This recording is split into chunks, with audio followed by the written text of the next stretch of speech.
കർത്താവിൻ്റെ വലിയ നാമം മഹത്വപ്പെടട്ടെ. എല്ലാവർക്കും കർത്താവിൻ്റെ നാമത്തിൽ സ്നേഹവന്ദനങ്ങൾ അറിയിക്കുന്നു. ചില ആഴ്ചകൾ ചില ക്ലാസ്സുകൾ നമ്മൾക്ക് മുടങ്ങി. അതിന് ഒരു ക്ലാസ് എനിക്ക് പൂർണ്ണ ആരോഗ്യം ഇല്ലാതിരുന്നത് കൊണ്ടാണ് സംഭവിച്ചത്. എന്തായാലും സഭയിലുള്ള പല പ്രിയപ്പെട്ടവരും വിളിച്ച് ക്ഷേമം അന്വേഷിക്കുകയും പ്രാർത്ഥിക്കുന്നുണ്ട് എന്ന് പ്രത്യേകം അറിയിക്കുകയും ചെയ്തു. എല്ലാവരോടും നന്ദി അറിയിക്കുന്നു. നമ്മുടെ സാം ഓർമ്മിപ്പിച്ചതുപോലെ വെളിപാട് പുസ്തകം 2-ാം അധ്യായത്തിലാണ് പഠനം ഇപ്പോൾ നിൽക്കുന്നത്. 2-ാം അധ്യായത്തിൽ 4 സഭകൾക്കുള്ള ദൂതുകളാണ്, കർത്താവ് നൽകുന്ന ദൂതുകളാണ് ഈ 2-ാം അധ്യായത്തിൽ രേഖപ്പെടുത്തിയിരിക്കുന്നത്. ആദ്യം എഫെസോസ് സഭയ്ക്ക്, രണ്ടാമത് സ്മുർന്നയിലെ സഭയ്ക്ക്, 3 പെർഗമോസ് സഭയ്ക്ക്, 4 തുയഥൈര സഭ. ഈ 4 സഭകൾക്കുള്ള ദൂതുകളാണ് 2-ാം അധ്യായത്തിൽ നമ്മൾ വായിക്കുന്നത്. 3-ാം അധ്യായത്തിൽ 3 സഭകൾക്കുള്ള ദൂതുകളാണ്. ഏഷ്യയിലെ 7 സഭകളിൽ 4 സഭകൾക്കുള്ള ദൂതുകളാണ് ഈ 2-ാം അധ്യായത്തിൽ കാണുന്നത്. അതിൽ 2-ാം അധ്യായത്തിൽ ആദ്യത്തെ സഭയ്ക്കുള്ള ദൂത് ആണ് നമ്മൾ ഒരു പരിധി വരെ ചിന്തിച്ചത്. ആ സഭയ്ക്കുള്ള ഒരു പരാജയമാണ്. ഒട്ടേറെ പരാജയങ്ങൾ അവർക്കുണ്ടായിരുന്നില്ല, വീഴ്ചകൾ ഉണ്ടായിരുന്നില്ല. ഒരു കാര്യത്തിലായിരുന്നു അവർക്ക് വീഴ്ച സംഭവിച്ചത്. അവരുടെ ആദ്യ സ്നേഹം വിട്ടുകളഞ്ഞത്.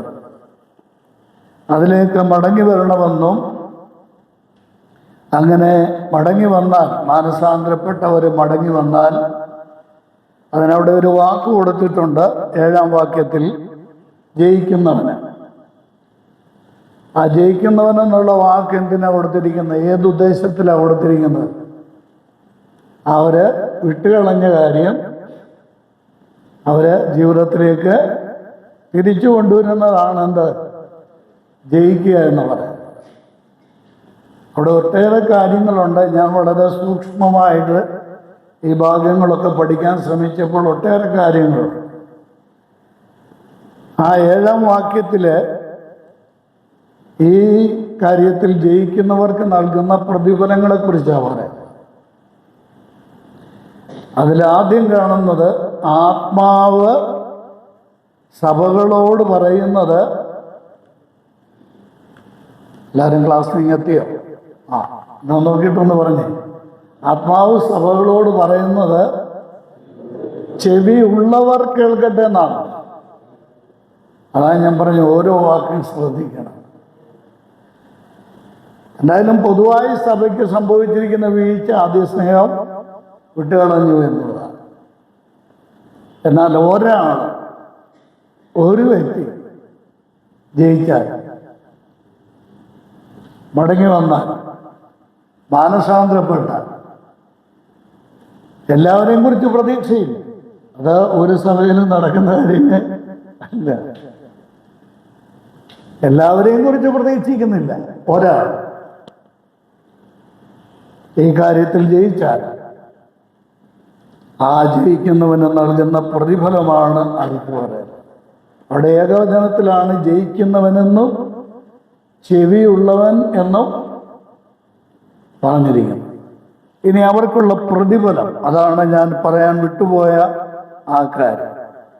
എന്തൊക്കെയാണ് അവർക്കുള്ള പ്രതിഫലമെന്നാണ് ഈ 7-ാം വാക്യത്തിൽ. ഒന്ന്, ജീവവൃക്ഷത്തിൻ്റെ ഫലം തിന്നാൻ കൊടുക്കും. അപ്പം ഈ വാക്യം വായിച്ചപ്പോൾ ഞാൻ ഒട്ടേറെ കാര്യങ്ങൾ ചിന്തിച്ച് നോട്ടൊക്കെ എഴുതി വെച്ചിട്ടുണ്ട്. ഈ യുഗത്തിലെങ്ങും തീരുകയല്ല, അതുവരെ ഞാൻ ജീവിച്ചിരിക്കുകയില്ല. അതെല്ലാം പറയാനായിട്ട്. അപ്പോൾ ഈ ജീവവൃക്ഷത്തിൻ്റെ ഫലം ശ്രദ്ധിക്കണേ, ഈ ജീവവൃക്ഷത്തിൻ്റെ ഫലം എല്ലാവർക്കും കിട്ടുകയല്ല. എല്ലാവരും തിന്നാമെന്ന് പ്രതീക്ഷിച്ചിരിക്കുകയാണ് അല്ലേ? അവിടെ ചെന്നിട്ട് ഈ ജീവവൃക്ഷത്തിൻ്റെ ഫലം ആർക്കേ കിട്ടുള്ളൂ? വളരെ കൃത്യം വചനമായിട്ട് തന്നെ അംഗീകരിക്കും.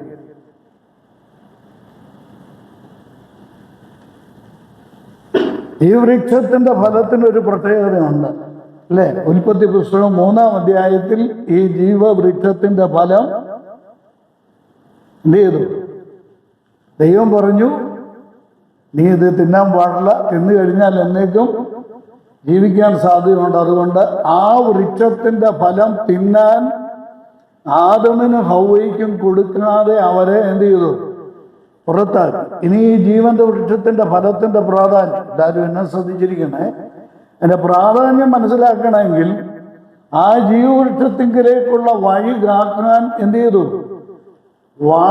തിരിയുന്ന വാളിന്റെ ജ്വാലയുമായി 2 കെരൂബുകളെ നിർത്തി അവിടെ. അപ്പോൾ എത്ര പ്രാധാന്യമുള്ള ഒരു വൃക്ഷവും ഫലവുമാണത്. നമ്മൾ ഈ പുസ്തകമൊക്കെ വായിച്ചു പോകുന്നവരാണ്. അത്രയ്ക്ക് പ്രാധാന്യമുള്ളതാണ് ജീവവൃക്ഷവും അതിൻ്റെ ഫലവും. ആദ്യ സ്നേഹത്തിലേക്ക് മടങ്ങി വന്ന ഈ വൃക്ഷഫലം തിന്നാൻ കർത്താവ് നൽകി. ഇനിയും ഇവിടെ നിന്ന് മനസ്സിലാക്കാൻ കഴിയുന്ന മറ്റൊരു പ്രധാന കാര്യം, വെളിപാട് പുസ്തകത്തിൽ തന്നെ ഈ ജീവവൃക്ഷത്തെക്കുറിച്ച് പറഞ്ഞിരിക്കുന്ന 3 കാര്യങ്ങൾ ഞാൻ ഓരോന്ന് അത് ഒന്ന് പറഞ്ഞു. ഒന്ന് ജീവവൃക്ഷം, ട്രീ ഓഫ് ലൈഫ്, ജീവവൃക്ഷം. രണ്ടാമത് ജീവവൃക്ഷത്തിൻ്റെ ഫലം. മൂന്നാമത് വേറൊന്നുകൂടെയുണ്ട്, ജീവവൃക്ഷത്തിൻ്റെ ഇലയ്ക്കും പ്രാധാന്യം. ജീവവൃക്ഷത്തിൻ്റെ ഫലത്തിൻ്റെ പ്രത്യേകത, അത് ജാതികളുടെ രോഗങ്ങൾക്ക് ശാന്തി നൽകുന്ന. അപ്പോൾ ഈ വൃക്ഷത്തിൻ്റെ പ്രാധാന്യം എത്രയോ മഹത്തരമാണ്, എത്രയോ വലുതാണ് എന്ന് ഇതിൽ നിന്ന് വ്യക്തമാണ്. സഹസ്രാബ്ദഭൂമിയിലാണ് ഈ ജീവവൃക്ഷത്തിൻ്റെ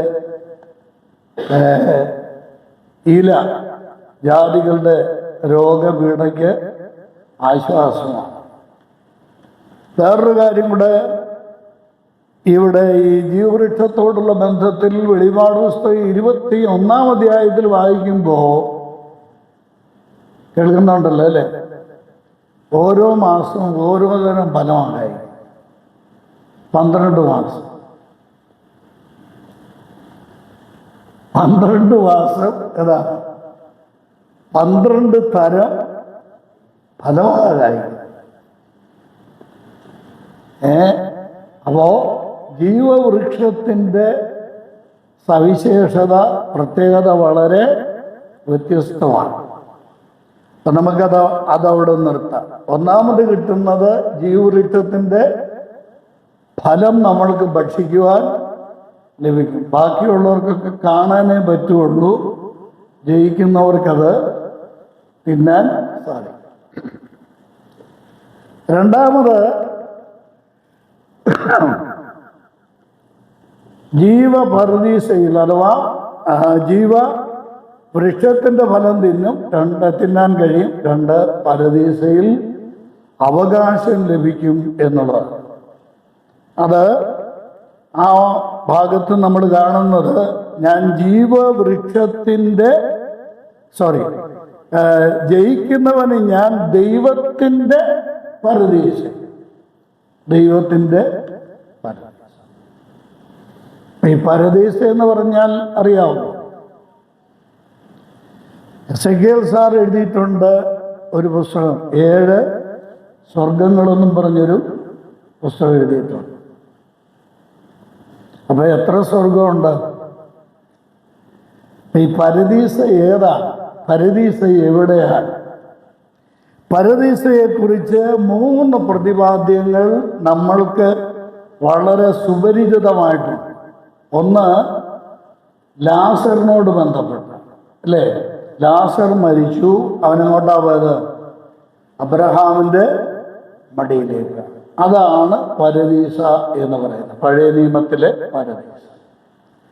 രണ്ടാമത് നമ്മൾ കാണുന്നത് പരദീസ എന്നുള്ളത് രണ്ടാമത് പ്രതിപാദിക്കപ്പെട്ടിരിക്കുന്നത്, ഇതൊക്കെ ശ്രദ്ധിച്ച് പഠിച്ചോണേ. രണ്ടാമത് പുതിയ നിയമത്തിൽ നമ്മൾ കാണാൻ കഴിയുന്നത് ലൂക്കോസ് സുവിശേഷം 23-ാം അധ്യായത്തിൻ്റെ 43-ാം വാക്യം. ആരോടാ? ക്രൂശിലെ കള്ളനോട് പറയുന്നത്. ഏത് കള്ളനോട്?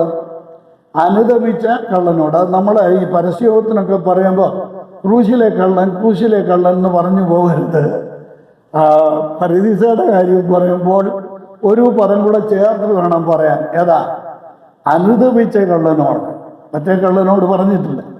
അനുദപിച്ച കള്ളനോട് കർത്താവ് പറഞ്ഞു, ഇന്ന് നീ എന്നോടുകൂടെ പരദീസയിൽ ഇരിക്കും എന്ന്, അല്ലേ? അപ്പം രണ്ടാമത്തെ ഭാഗം അതാണ്. മൂന്നാമത്തെ ഭാഗം 2 കൊരിന്ത്യർ 12-ാം അധ്യായത്തിലാണ്. പൗലോസ് പറയുന്നുണ്ട്, ഞാൻ ക്രിസ്തുവിൽ ഒരു മനുഷ്യനെ അറിയുന്നു എന്ന് പറഞ്ഞിട്ട് അടുത്ത് പറയുന്ന ഇതാണ്, അവൻ 3-ാം സ്വർഗത്തോളം എന്ന് വെച്ചാൽ പരദീസയോളം എടുക്കപ്പെട്ടു. അപ്പൊ പിന്നെ പരദീസയിൽ പോയ ഒരാൾ ആരാ? ജീവിച്ചിരിക്കുമ്പോൾ തന്നെ പരദീസയോളം എടുക്കപ്പെടാൻ ആർക്ക് ഭാഗ്യമുണ്ടായി? പൗലോസിന് ഭാഗ്യം ഉണ്ടായി. അതേതാ ഘട്ടമെന്നൊന്നും നമുക്കറിഞ്ഞുകൂടാ. എന്തായാലും ഈ പരദീസയിൽ ജയിക്കുന്നവന് എന്ത് കിട്ടും? ഈ പരദീസയിൽ അവകാശം ലഭിക്കുക. മൂന്നാമത് ഇവിടെ നമ്മൾ കാണുന്നത്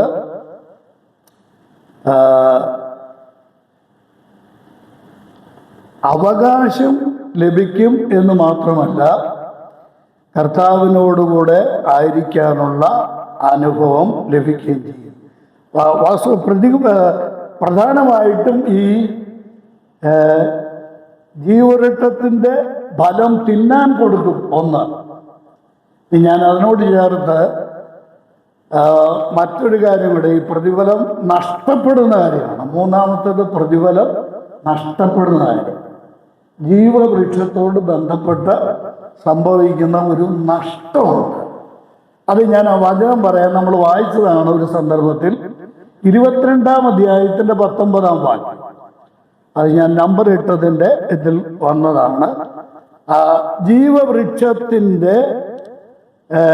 ജീവവൃക്ഷത്തോട് ബന്ധപ്പെട്ട ദൈവമക്കൾക്ക് തന്നെ നഷ്ടം സംഭവിക്കുന്ന ഒരു സാഹചര്യമാണ്.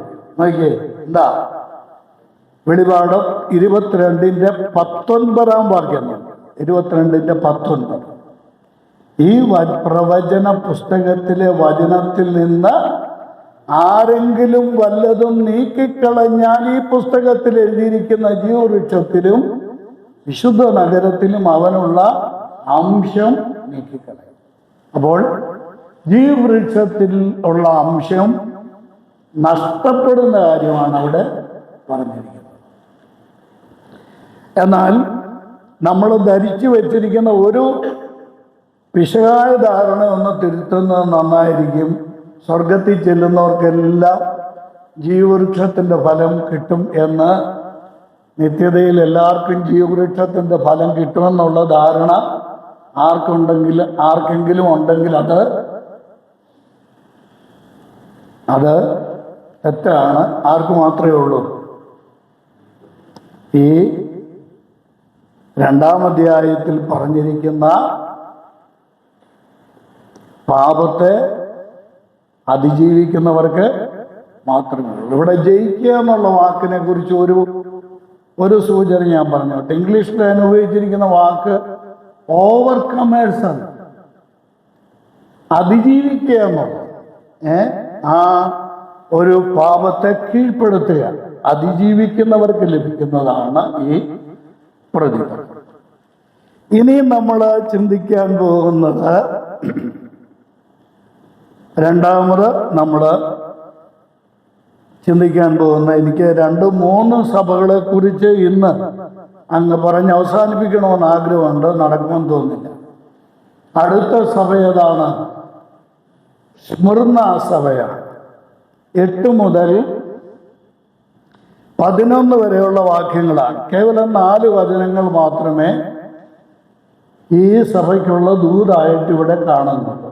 4 വചനങ്ങൾ മാത്രമേ. ഇനിയും ശ്രദ്ധിക്കേണ്ട ഒരു കാര്യം, നിങ്ങൾ നോക്കിയാൽ സ്മിർന സഭയെക്കുറിച്ച് കർത്താവിനൊരു ദോഷവും പറയാം. ഒരു കുറ്റാരോപണം കർത്താവ് പറയാത്ത സഭയാണത് സ്മിർന സഭ. വേറൊരു സഭ ഇവിടെ ഉണ്ട് ഇക്കൂട്ടത്തിൽ. 7 സഭകളിൽ 2 സഭകൾക്കാണ് കർത്താവിൻ്റെ ശാസന കിട്ടാത്ത 2 സഭകളുണ്ട്. ഒന്ന് സ്മിർന സഭയും 2 3-ാം അധ്യായത്തിൽ അഥവാ ഒടുവിൽ പറഞ്ഞിരിക്കുന്ന ഫിലദൽഫിയ സഭ. ഈ 2 സഭകൾക്ക് മാത്രമേ കർത്താവിൻ്റെ ശാസന കിട്ടാതെ ഇരുന്നിട്ടുള്ളൂ. ഇനിയും മറ്റൊരു കാര്യം കൂടെ ഞാനൊന്ന് പറഞ്ഞോട്ടെ. ചിലർ ചോദിക്കാറുണ്ട്, ഒരു കുറ്റവും ഇല്ലാത്ത സഭയുണ്ടോ? അല്ലേ? സഭയാകുമ്പോൾ പലരാ കൂടുന്നത്. എന്തെങ്കിലുമൊക്കെ കുറ്റവും കുറവുമൊക്കെ. നിങ്ങളെന്താ ഒരു ഉണർവില്ലല്ലോ പഴയ പോലെ? എന്തെങ്കിലുമൊക്കെ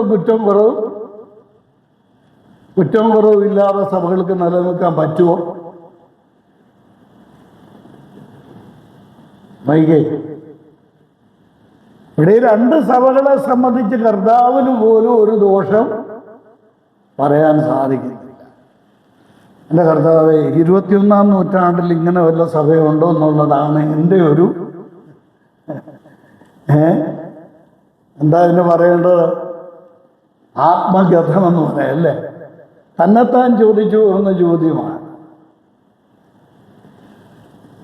ഞാനൊരു വാക്കിനോട് ചേർത്ത് പറയാം.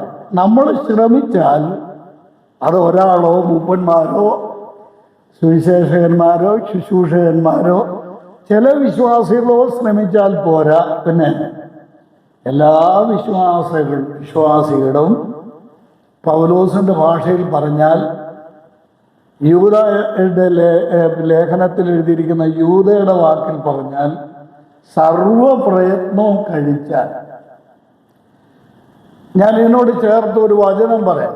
വ്യസനത്തിനുള്ള മാർഗം എന്നിലുണ്ടോ എന്ന് നോക്കി ശാശ്വത മാർഗത്തിൽ എന്നെ നടത്തണമേ എന്ന് ആത്മാർത്ഥമായി പ്രാർത്ഥിക്കുന്ന ദൈവവൈതലിന് തങ്ങളുടെ വഴികളുടെ കുറവുകളെ പരിഹരിക്കാനും ദൈവസന്നിധിയിൽ കുറ്റമറ്റവരായി നിൽക്കാനും സാധിക്കും. നമ്മളൊന്ന് തെറ്റ് വന്നു വേദപുസ്തകം അങ്ങനെ പഠിപ്പിക്കുന്നേ ഇല്ല. സിൻലെസ് പെർഫെക്ഷൻ വേദപുസ്തകം പഠിപ്പിക്കുന്നില്ല. എന്നാൽ വേദപുസ്തകം ഒരു കാര്യം പഠിപ്പിക്കുന്നുണ്ട്. പാപം സംഭവിച്ചാൽ അത് പാപമാണെന്ന് അംഗീകരിച്ച് തങ്ങളുടെ വഴികളെ ക്രമീകരിക്കാൻ ഒരു വിശ്വാസിക്ക് സാധിക്കുമെന്നുള്ള കാര്യം കൃത്യമായി ദൈവത്തിൻ്റെ വചനം പഠിപ്പിക്കുന്നുണ്ട്. പല വിശ്വാസികളുടെയും ജീവിതത്തിലുള്ള ഒരു വലിയ തകരാറ് ഞാൻ പറയട്ടെ. എന്തെങ്കിലും ഒന്ന് സംഭവിച്ചെന്ന് പറഞ്ഞാൽ, അത് സംഭവിച്ചു കഴിഞ്ഞാൽ അത് പാപമാണെന്ന് ബോധ്യപ്പെട്ടാലും പെട്ടെന്ന് ചിന്തിക്കുന്നത് എന്താണെന്നറിയാം. അനേക ആളുകളും നല്ലൊരു പങ്കാളുകളും ചിന്തിക്കുന്നത്, ഇതൊക്കെ എല്ലാവരുടെയും ജീവിതത്തിൽ എല്ലാവരെയും ഇതൊക്കെ എല്ലാവരുടെയും ജീവിതത്തിൽ സംഭവിക്കുന്ന, എൻ്റെ ജീവിതത്തിനും അങ്ങനെ കാണരുത് പ്രിയപ്പെട്ടവരെ. ഒരു കുറ്റത്തെയും ഒരു പാപത്തെയും നമ്മുടെ ജീവിതത്തിലെ ഒരു തെറ്റിനെയും നമ്മൾ ലാഘവമായിട്ട് കാണരുത്. അപ്പോൾ നമ്മുടെ സ്ഥലം സഭകൾ അനുഗ്രഹിക്കപ്പെടും.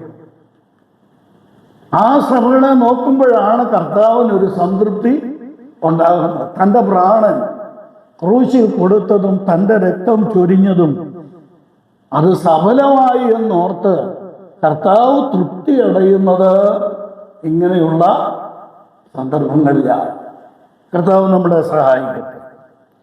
ഈ സ്മുർണ സഭയെക്കുറിച്ച് ഞാനത് വിഭജിച്ച് ഒന്ന് പെട്ടെന്ന് പറഞ്ഞു. 2 വിധത്തിലാണ് സ്മുർണ എന്ന ആ സ്ഥലത്തെ സംബന്ധിച്ച് നമ്മൾ മനസ്സിലാക്കുക. ഒന്ന്, ആ സ്ഥലം, ദ സിറ്റി. 2, ആ സ്ഥലത്തെ സഭ. ഏത് സഭയെക്കുറിച്ച് നമ്മൾ ബൈബിളിൽ പറഞ്ഞിരിക്കുന്ന ഏത് സഭയെക്കുറിച്ച് പഠിച്ചാലും ഈ 2 കാര്യങ്ങൾ പഠിക്കണം.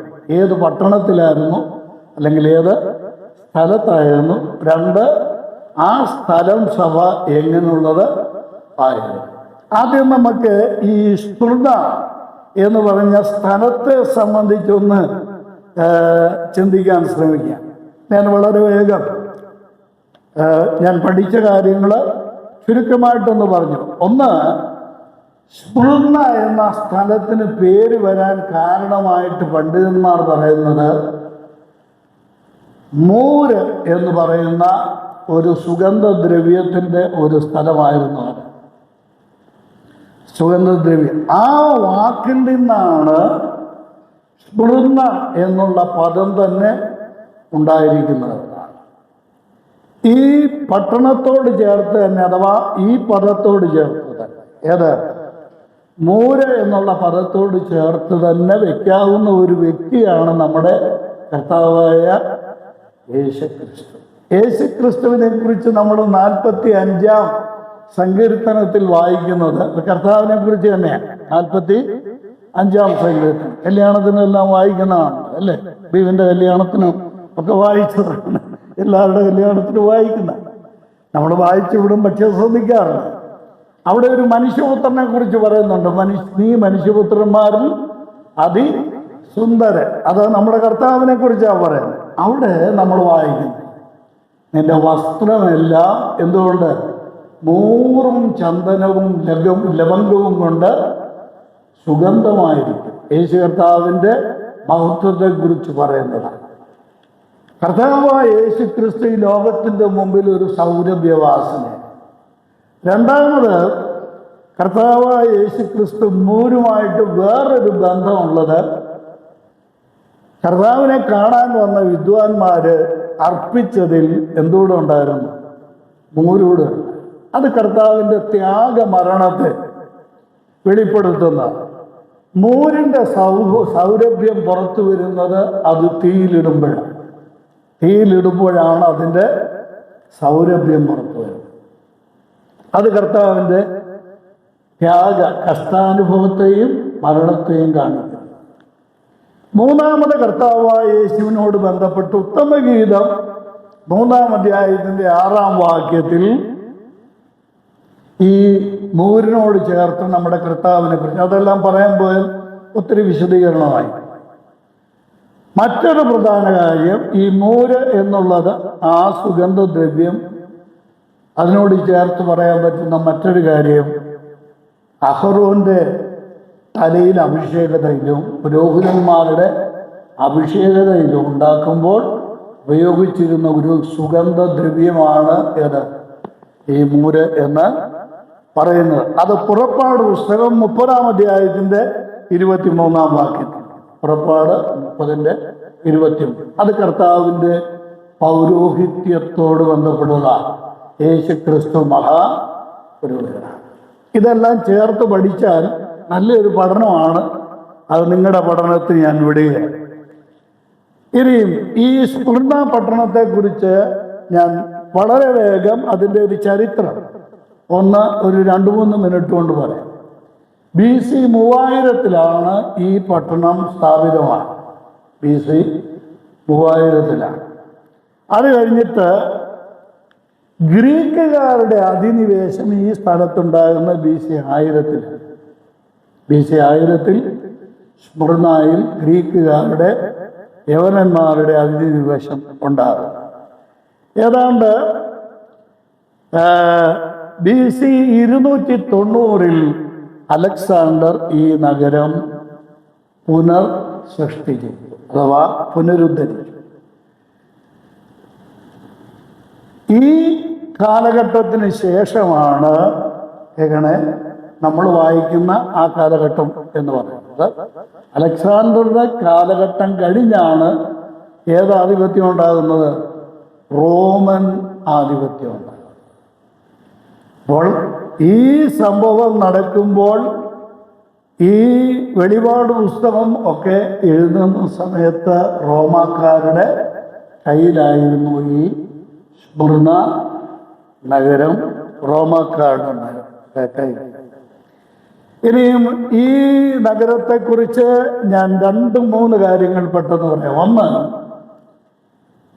ഈ സ്ഥലത്ത് ഒരു സ്ട്രീറ്റ് ഉണ്ടായിരുന്നു. ആ സ്ട്രീറ്റ് തന്നെ സ്വർണം കൊണ്ടുണ്ടാക്കിയിരുന്ന ഒരു സ്ട്രീറ്റായിരുന്നു. ആ തെരുവ് മുഴുവൻ ഗോൾഡൻ സ്ട്രീറ്റ് എന്നാണ് അതിനെ അറിയപ്പെട്ടിരുന്നത് പോലും. അടുത്ത, മതപരമായി വളരെ പ്രാധാന്യം ഉണ്ടായിരുന്ന ഒരു സ്ഥലമാണിത്. ഞാൻ അത് പറയുന്നതിന് മുമ്പ് മറ്റൊരു കാര്യം പറയട്ടെ. ഈ സ്ഥലത്ത് 2 ലക്ഷത്തിലധികം ഗ്രന്ഥങ്ങൾ ഉണ്ടായിരുന്ന ഒരു വലിയ വായനശാല അക്കാലത്തുണ്ട്. യവനന്മാരുടെ സ്വാധീനം കൊണ്ടുണ്ടായിരുന്നു 2 ലക്ഷത്തിലധികം പുസ്തകങ്ങൾ ഉണ്ടായിരുന്ന ഒരു വലിയ വായനശാല ഈ സ്ഥലത്തുണ്ടായിരുന്നു. ഇനിയും പറയുന്നത് വളരെ പ്രധാനപ്പെട്ട കാര്യമാണ്. അതിവിടെ ഈ കർത്താവ് നൽകുന്ന സ്മുർണ സഭയ്ക്ക് നൽകുന്ന ഈ ദൂതിൽ അതിൻ്റെ സൂചനയുണ്ട്. നോക്കുക, 9-ാം വാക്യത്തിലുണ്ട്, സാത്താൻ്റെ പള്ളിക്കാർ.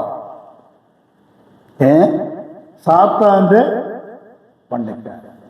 ഇതേതാണെന്നറിയാമോ? മതപരമായ പ്രാധാന്യം.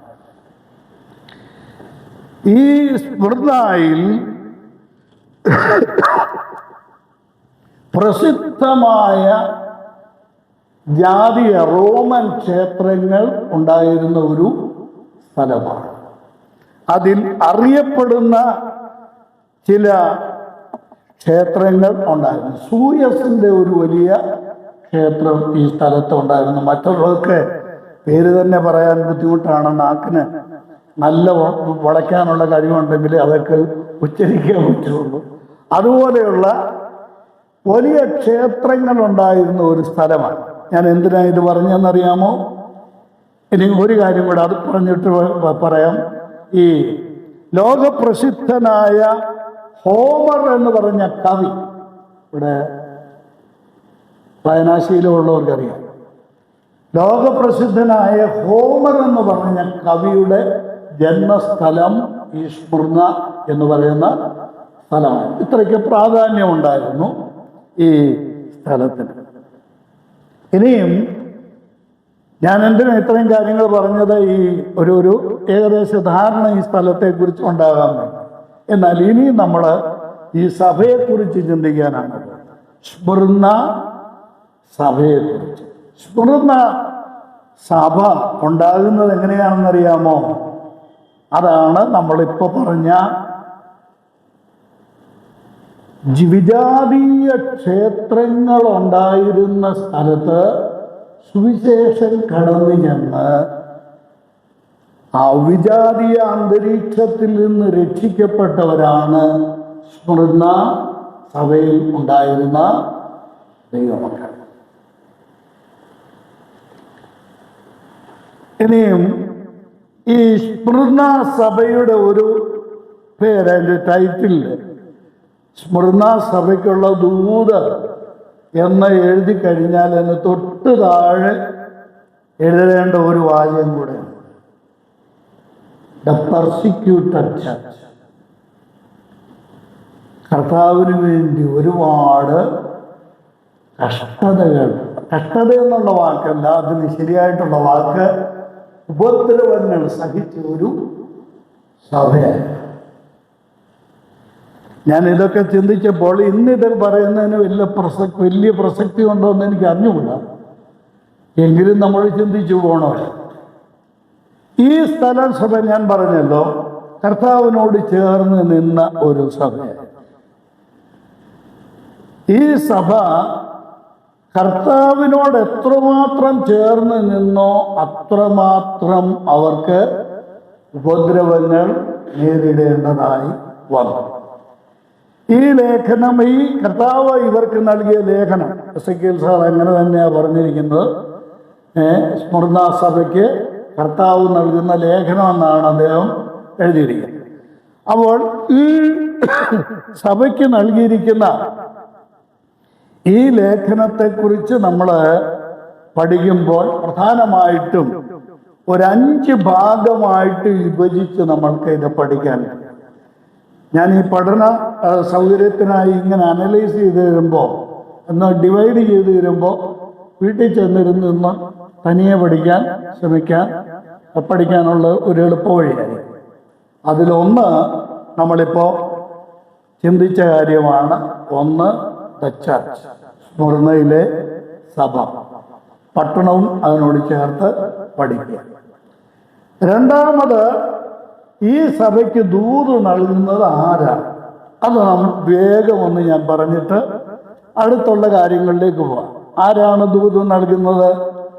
എഫെസോസ് സഭയ്ക്ക് ദൂത് നൽകിയത് 7 പൊന്നിലവിളക്കുടെ നടുവിൽ നടക്കുന്ന കർത്താവ്, വലങ്കൈ 7 നക്ഷത്രം പിടിച്ചുകൊണ്ട് നിൽക്കുന്ന കർത്താവാണ് ദൂത് നൽകുന്നത്.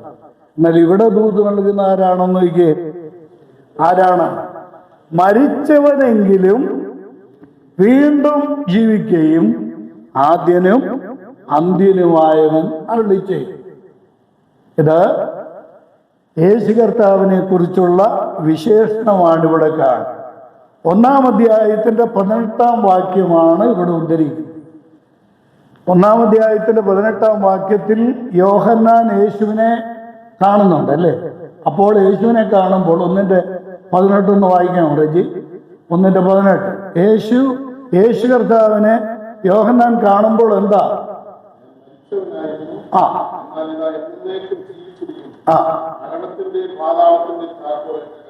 അപ്പോ മരണത്തിന്റെയും പാതാളത്തിന്റെയും താക്കോൽ എൻ്റെ കൈവശമുണ്ട്. കണ്ടോ? ഇത് കർത്താവിനെ കുറിച്ച് 1-ാം അധ്യായത്തിൽ രേഖപ്പെടുത്തിയിരിക്കുന്ന കാര്യമാണ്. രണ്ടാമത് അവിടെ പറഞ്ഞിരിക്കുന്ന നോക്കിയാൽ എന്താ? അവന്റെ വായിൽ നിന്ന് മൂർച്ചയുള്ള ഇരുവായ്ത്തല വാൺ പുറപ്പെടും. 1-ാം അധ്യായത്തിൽ ആ വാക്യം എവിടെയാ? ആ വചനം എവിടെയാ?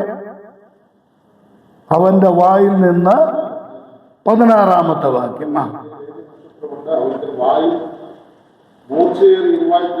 അപ്പോൾ ഈ 1-ാം അധ്യായത്തിൽ യേശു കർത്താവിനെ യോഹന്നാൻ കാണുന്നത് എങ്ങനെയാണോ ഞാൻ ഈ പറയുന്നതെന്ന് ശ്രദ്ധിച്ചാൽ മതി. വലിയ കാര്യമൊന്നുമില്ല. ഓരോ സഭയ്ക്ക് ദൂത് നൽകുമ്പോഴും ഈ ഓരോ ഫീച്ചേഴ്സും എടുത്താ പറയുന്നത്. അതിൽ സ്മർണ സഭയ്ക്കുള്ള ദൂത് പറയുമ്പോൾ ഈ 2 കാര്യങ്ങൾ പറയുന്നുണ്ട്. എന്താ? 1-ാം അധ്യായത്തിൽ കർത്താവ് പറഞ്ഞ അതേ കാര്യം, ഞാൻ മരിച്ചവനായിരുന്നു എന്നാൽ ഇതാ എന്നേക്കും ജീവിച്ചു. അത് പറഞ്ഞോണ്ടാ തുടങ്ങുന്നത്. മരിച്ചവനെങ്കിലും അല്ലേ വീണ്ടും ജീവിക്കുകയും മരിച്ചവനായിരുന്നു വീണ്ടും ജീവിക്കുകയും ചെയ്ത ആദ്യനും അന്ത്യനും. അപ്പൊ കർത്താവിന്റെ ദൈവത്വമാണ് അവിടെ വ്യക്തമാക്കിയത്. നമുക്കത് ചേർത്ത് പഠിക്കാനുള്ള കാര്യമാണ്. രണ്ടാമത് പറയുന്നത് എന്താ? ഞാൻ നിന്റെ കഷ്ടതകളും ദാരിദ്ര്യവും അറിയുന്നവയാണ്. അപ്പോൾ ഈ സഭയെ സംബന്ധിച്ച് വളരെയേറെ ദാരിദ്ര്യവും കഷ്ടതയും അനുഭവിച്ച ഒരു സഭയായിരുന്നു. ആ സഭയ്ക്ക് ആരാ ദൂത് നൽകുന്നത്? ലോകം കണ്ട ഏറ്റവും വലിയ ദരിദ്രനായി തീർന്നവനും ലോകത്തിൽ ഏറ്റവും അധികം കഷ്ടം കണ്ട പുരുഷനുമായ കർത്താവായ യേശുവാണ് അവരോട് സംസാരിക്കുന്നത്. അപ്പൊ ഇവിടെ അവർക്കൊരു ധൈര്യം പകരുകയാണ് യേശു ക്രിസ്തു. എന്താ? മരിച്ചവനായിരുന്നു എങ്കിലും ജീവിച്ചെഴുന്നേറ്റ ഞാൻ, പിന്നെ ഒന്നാമനും ഒടുക്കത്തവനുമായ ഞാൻ, ആദ്യനും അന്ത്യനുമായ ഞാനാണ് നിന്നോട് ഈ അരുളപ്പാട് പറയുന്നത്.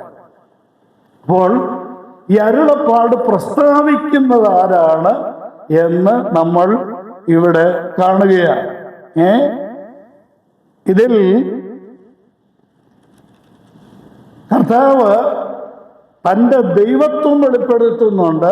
അതോടൊപ്പം തന്നെ താൻ അനുഭവിച്ച കഷ്ടതയും ഇവിടെ കർത്താവ് വെളിപ്പെടുത്തുന്നു. ഇനിയും കർത്താവിനോട് ബന്ധപ്പെട്ട് അത്ഭുതകരമായ ചില സത്യങ്ങൾ ഇവിടെ നമ്മൾ കാണുന്നു. ആദ്യനും അന്ത്യനും. ഇത് പഴയ നിയമത്തിൽ നമ്മുടെ കർത്താവിനെ കുറിച്ച്, യഹോവയായ ദൈവത്തെ കുറിച്ച് പറഞ്ഞിരിക്കുന്ന കാര്യങ്ങളാണ്.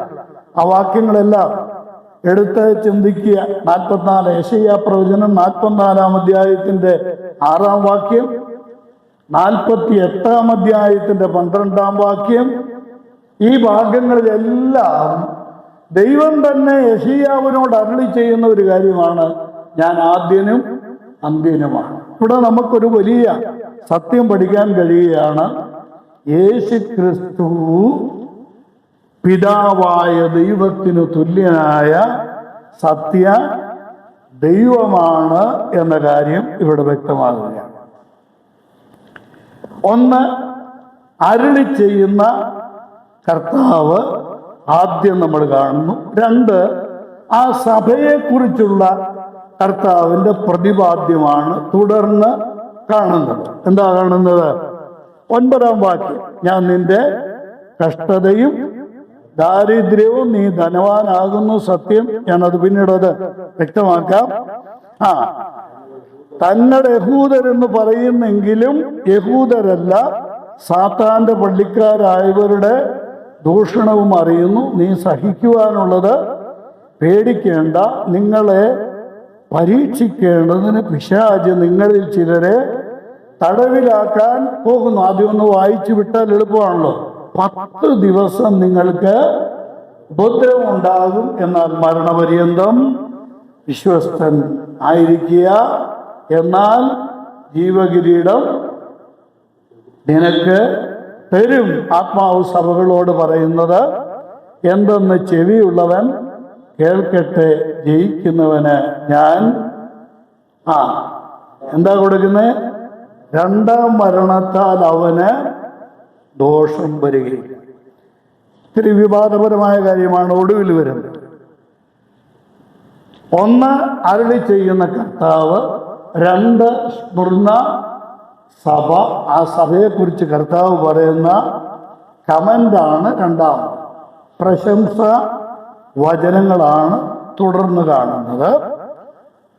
3ാമത് നമ്മൾ കാണുന്നത് ആ സഭയ്ക്ക് കർത്താവ് നൽകുന്ന നടക്കാൻ പോകുന്ന കാര്യങ്ങളെക്കുറിച്ചുള്ള പ്രൊഫറ്റിക്കൽ, നടക്കാൻ പോകുന്നത് എന്തൊക്കെയാണ് അവരോട് ബന്ധപ്പെട്ട് ഏറ്റവും ഒടുവിൽ അവർക്ക് നൽകുന്ന, ലഭിക്കാൻ പോകുന്ന പ്രതിഫലം.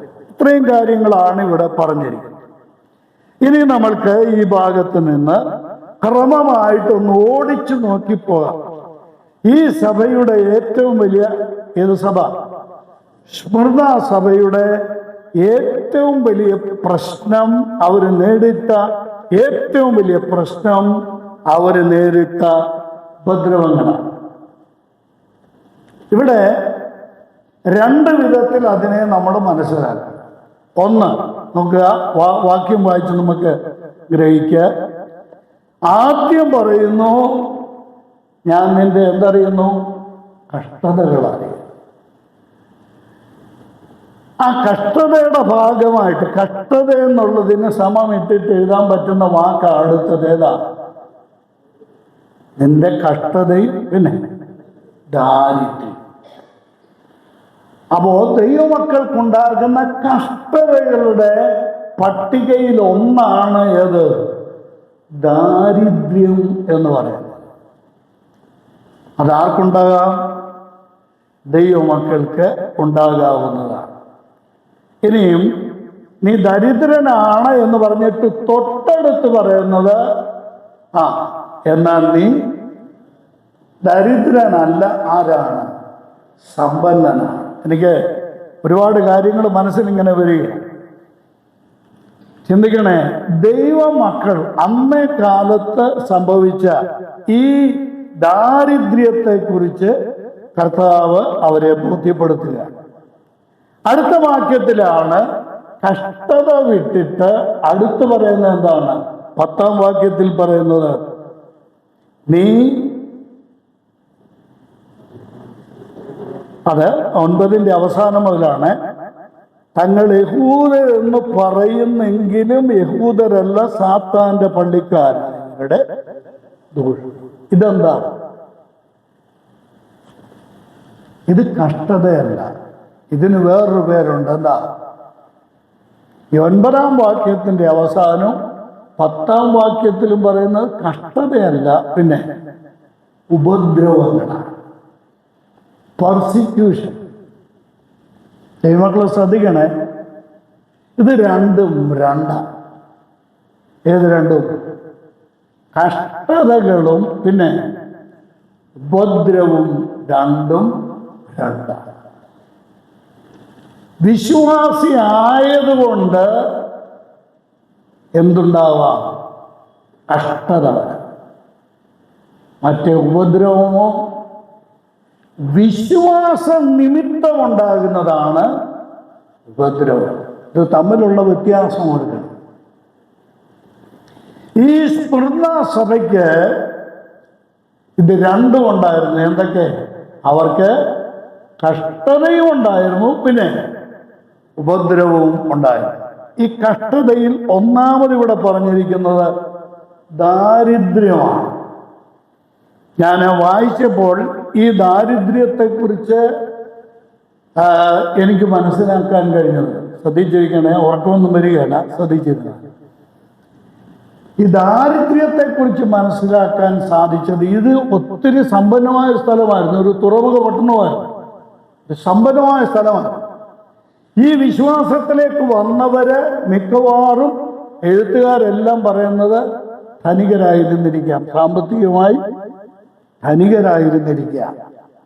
ഇവര് വിശ്വാസികളായപ്പോൾ ഇവർക്കുണ്ടായിരുന്ന ധനം കൊള്ളയടിക്കപ്പെട്ടതായിരിക്കാനാണ് സാധ്യത. അങ്ങനെയാണ് ഇവര് ദാരിദ്ര്യത്തിലേക്ക് പോയത്. അഷ്ടിക്ക് നിവർത്തിയില്ലാതെ, ഭക്ഷണം കഴിക്കാൻ നിവർത്തിയില്ലാത്ത അവസ്ഥയിലേക്ക് ഇവർ ആയിപ്പോയ ഒരു പ്രത്യേക സാഹചര്യം ഉണ്ടായിരുന്നു എന്നാണ് പണ്ഡിതന്മാരുടെ അഭിപ്രായം. ഇത് ഇന്നത്തെ നമ്മുടെ തലമുറയിൽ പെട്ട ആളുകൾക്ക് മനസ്സിലായി. ഈ ഭാഗത്ത് നിന്ന് ആദ്യം നമ്മൾക്ക് കാണാൻ കഴിയുന്നത് ദൈവജനത്തിന് വരുന്ന കഷ്ടതകളാണ്. കർത്താവായ യേശു ക്രിസ്തു പറഞ്ഞ എന്താ? യോഹന്നാൻ 16:33 എന്താ? ലോകത്തിൽ നിങ്ങൾക്ക് കഷ്ടമുണ്ട്. തെസ്സലോനിക്കർക്ക് എഴുതിയ ലേഖനത്തിൽ പൗലോസ് അപ്പോസ്തലൻ പറഞ്ഞ എന്താണെന്നറിയാമോ? കഷ്ടം അനുഭവിപ്പാൻ നിങ്ങൾ നിയമിക്കപ്പെട്ടിരിക്കുന്നു. കഷ്ടം അനുഭവിപ്പാൻ നിങ്ങൾ നിയമിക്കപ്പെട്ടിരിക്കുന്നു. ഇനിയും ഇപ്പോ കുഞ്ഞഞ്ചാൻ പറഞ്ഞ വചനം ഫിലിപ്പിയർക്ക് എഴുതിയ ലേഖനം 1:29 കഷ്ടം അനുഭവിക്കുവാൻ നിങ്ങൾക്ക് വരം നൽകപ്പെട്ടു. ഞാൻ വളരെ വിനയത്തോടെ പറയട്ടെ, ഇപ്പം നമ്മൾ ഈ സിയോൻകുന്ന് സഭയിൽ കൂടുന്ന വിശ്വാസികളും എന്നെപ്പോലുള്ള ദൈവദാസന്മാരും ഒക്കെ എടുത്തു നോക്കിയാൽ ഇപ്പം വലിയ ദാരിദ്ര്യത്തിൻ്റെ വലിയ പ്രശ്നമൊന്നും ഇല്ല. ദാരിദ്ര്യത്തിൻ്റെ പ്രശ്നം, പക്ഷെ കഷ്ടതയ്ക്ക് കുറവുണ്ടോ? കഷ്ടതയ്ക്ക് കുറവില്ല. ഏത് കാലത്തുള്ള ദൈവജനത്തിനും അവരുടെ അവിഭാജ്യ ഘടകമാണ് ഒരു വിശ്വാസിയായി തീരുന്നതോടുകൂടെ അവന് കഷ്ടത ഉണ്ട് എന്നുള്ളത്. ഇതൊരു അവിഭാജ്യ ഘടകമാണ്. രണ്ടാമത് ഉപദ്രവമാണ്. ഇത് വളരെ പ്രാധാന്യം നൽകി പഠിപ്പിക്കണമെന്നൊക്കെ ആഗ്രഹിച്ചാണ് എന്നാൽ ഞാനത് ചുരുക്കമായിട്ടൊന്ന് പറയാം. ഇന്ന് നമുക്ക് വലിയ പീഡനം, ഉപദ്രവം എന്നുള്ളതിന് മറ്റൊരു ഏറ്റവും നല്ല വാക്ക് പീഡനമെന്ന്. സുവിശേഷം നിമിത്തം ഇന്ന് നമുക്ക് വല്ല പീഡനമുണ്ടോ? നോർത്ത് ഇന്ത്യയിലെ കാര്യമൊക്കെ ആളുകൾ പറയുന്നുണ്ട്, പക്ഷെ ഇവിടെ ഇപ്പോൾ വലിയ കുഴപ്പമൊന്നും ഇല്ല. 3 മേഖലകളിൽ നിന്നാണ് ഈ ഭാഗം നിങ്ങൾ നോക്കിക്കോ.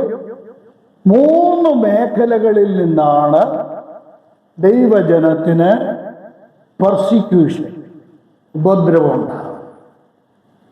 അതിലൊന്ന് അധികാര കേന്ദ്രങ്ങളിൽ നിന്നാണ്. മനസ്സിലായോ? ഇവിടെ റോമ ഗവൺമെന്റിൽ നിന്നാണ് ഈ സ്തുന്ന സഭയ്ക്ക് എന്തുണ്ടായത്? പെർസിക്യൂഷൻ ഉണ്ടാകും. ലോകത്തിലുള്ള ഒരു ഭരണവർഗത്തിനും, പിണറായി വിജയനുമൊക്കെ പറന്തലിലൊക്കെ പോയി AG-ക്കാരുടെ കൺവെൻഷന് സ്റ്റേജിൽ കയറി DYFI നിങ്ങൾക്ക് സംരക്ഷണം നൽകുമെന്ന് പറഞ്ഞ് നമ്മളോടുള്ള സ്നേഹം കൊണ്ടല്ല കേട്ടോ. മാരാമണ്ഡ് കൺവെൻഷന് ഞങ്ങൾ സംരക്ഷണം നൽകാമെന്ന് പറഞ്ഞ് ചില രാഷ്ട്രീയ കക്ഷികൾ പറഞ്ഞത് നമ്മളോടുള്ള സ്നേഹം കൊണ്ടല്ല. പിന്നെ എന്തുകൊണ്ടാ? വോട്ടിനാണ്. ലോകത്തിലെ ഏറ്റവും അധികം ക്രിസ്ത്യാനികളെ പീഡിപ്പിച്ച ഒരു രാജ്യം സോവിയറ്റ് റഷ്യയും കമ്മ്യൂണിസ്റ്റ് ചൈനയുമാണ്. ജീവിക്കുന്ന രക്തസാക്ഷികളെന്ന റിച്ചാർഡ് ഉംബ്രാണ്ടിന്റെ ഒരൊറ്റ പുസ്തകമാണ്. ഞാൻ പറഞ്ഞ മനസ്സിലായല്ലോ. അധികാര കേന്ദ്രങ്ങൾ, ഭരണവർഗങ്ങളിൽ നിന്നുണ്ടാകുന്ന ഉപദ്രവമാണ് ഒന്നാമത്. രണ്ടാമത് ഈ ഭാഗത്ത് തന്നെ പറയുന്നുണ്ട് പള്ളിക്കാരൻ, അല്ലേ? അതേതാണ്? മതമാണ്. മത തീവ്രവാദ സംഘടനകൾ, മതം ഇവിടുത്തെ മനോരമ പത്രത്തിൻ്റെയൊക്കെ കോളങ്ങളിൽ ഏറ്റവും ഒടുവില് ഒരു ചെറിയ അക്ഷരത്തിൽ, മെലിഞ്ഞ അക്ഷരത്തിലാണ് വരുന്നത്, സിറിയയിൽ ക്രിസ്ത്യാനികളെ കഴുത്തറുത്ത് കൊന്നത്, വെടിവെച്ച് കൊല്ലുന്നത്, പള്ളിയിൽ കയറി വെടിവെച്ച് കൊല്ലുന്നത്. ഞാനിത് തുറന്നു പറയുന്നുടനെ ഇതൊക്കെ പരസ്യമാക്കണം കേട്ടോ. സാധിക്കുമെങ്കിൽ ഇതൊക്കെ യൂട്യൂബിലൊക്കെ ഇട്ടേക്കാം. ഏറ്റവും അധികം പീഡനം ഇന്ന് ക്രിസ്ത്യാനികൾ, ക്രൈസ്തവർ നേരിടുന്ന ഒരു വിഭാഗം, മതവിഭാഗം എന്ന് പറയുന്നത് മുസ്ലിം തീവ്ര സംഘടനകളിൽ നിന്ന്. അവർക്ക് സഹിക്കുകയില്ല. മനസ്സിലായോ? മതത്തിൽ നിന്ന് ഇനി നമുക്ക് അങ്ങ് അവിടം വരെ അങ്ങേയറ്റത്തെ ശ്രേണി പോകണം. ഇവിടെ കത്തോലിക്കയിൽ നിന്നോ യാക്കോബയിൽ നിന്നോ ഒരുത്തൻ രക്ഷിക്കപ്പെട്ടാൽ അവനെതിരാരാ? അവരുടെ പേരെന്താ?